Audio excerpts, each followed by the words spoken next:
how individuals can diversify their investment portfolio effectively to mitigate risk and optimize returns that would ensure financial well-being in the near future. How do they walk that tightrope? I think the way I would address that is generally in our ecosystem when we grow up, there is a general lack of financial education, so to speak. So I think the first step is understanding that money is a very important part of our day-to-day existence, and therefore the need to educate ourselves about how it works is super crucial. So that to me would be the absolute first step, is learn about basic first principles like the effect of compounding, risk versus reward ratios. Not everything, as a few panelists mentioned, staying the course, how the effect of time actually has a significant impact on your returns, how you should be systematic, you should be disciplined in your investment strategies. I think these are some of the things that that would be the first thing that sort of I would encourage everyone to spend some time. It does not take a lot. There is a lot of resources now that are available. A lot of electronic methods. There's a lot of things that you can research on YouTube, courses that you could take for pretty much free. So young people, when they're just starting out, that I think would be the first step. I do believe that our education system, and we've all grown up in this country's education system, this is one of the areas that's not really widely taught in school. It should be, but it is not. So therefore it's the onus is on us to educate ourselves and help other people understand.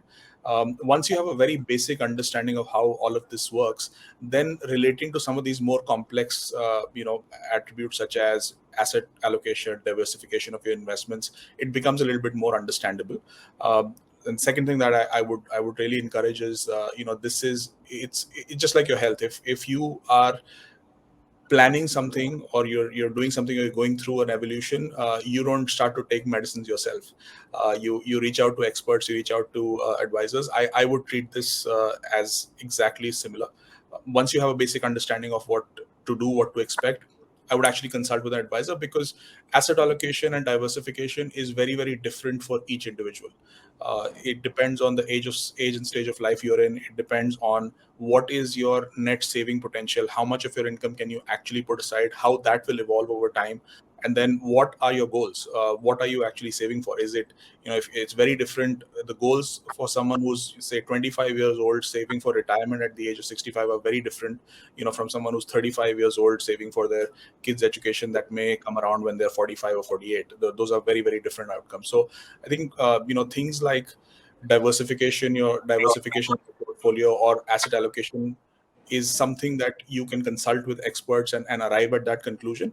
But for that, the basic foundation of, do you really understand how money compounds, how long it takes, how long it takes at a different rate of return for your money to double, and how much do you need to save every single month to actually get there. If you don't have an understanding of that, then the best experts and the best design portfolio is absolutely of no use to you. So educate yourself, consult with experts, and develop solutions that are tailor-made to your specific person and your specific needs, because this is certainly not a one size fits all situation at all.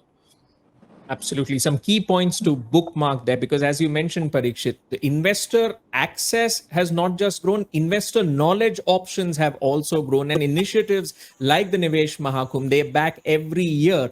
And Aditya Birla Sun Life Mutual Fund and a whole host of other marketplaces, they're always engaged in investor education activities, precisely to the effect that you know the landscape so that you are in a position to have a conversation, do the action in the right way. And as you mentioned, Parikshit, you also need a guide, and something that Vishal has also mentioned in terms of navigating the investment landscape. And you do not self-medicate, you go to a doctor. But Dhirendra, part of the health and well-being is also doing regular checkups. So from a financial well-being perspective, I want to extrapolate that question, because in the realm of long-term investment, market volatilities and fluctuations in economic indicators, they are inherent and inevitable. So your insights on how individuals can effectively assess their current financial health and determine areas for improvement to ensure a financially stable future. Your thoughts on this, Dhirendra? My sense is that it's very important to understand yourself and understand the reality, and look at it in a very commonsensical way.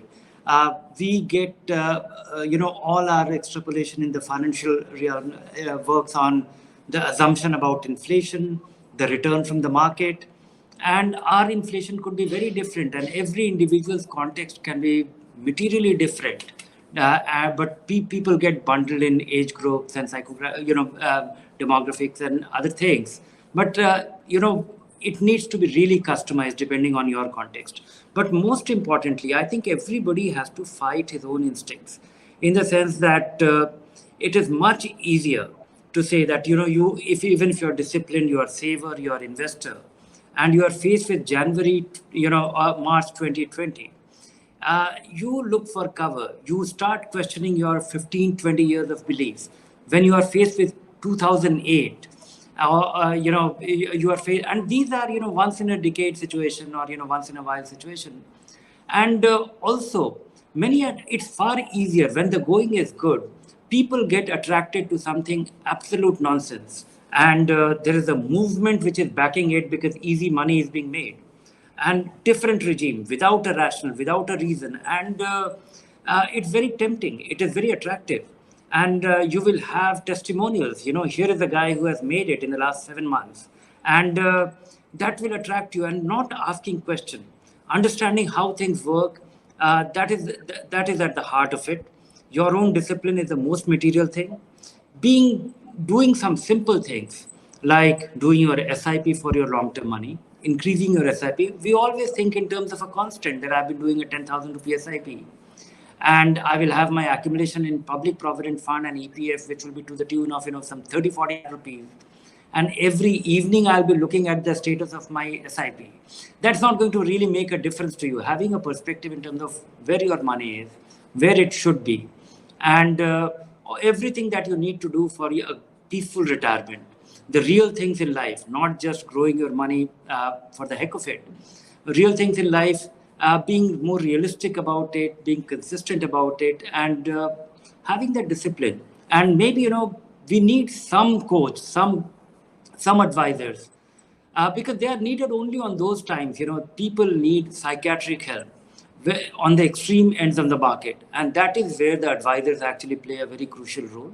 And elsewhere, otherwise, I think, this is a very dangerous era as well, because the democratization of investment, accessibility through the technology, the ease of making investment, and so that actually multiplies the opportunity to do mistakes without understanding and, get carried by the greed.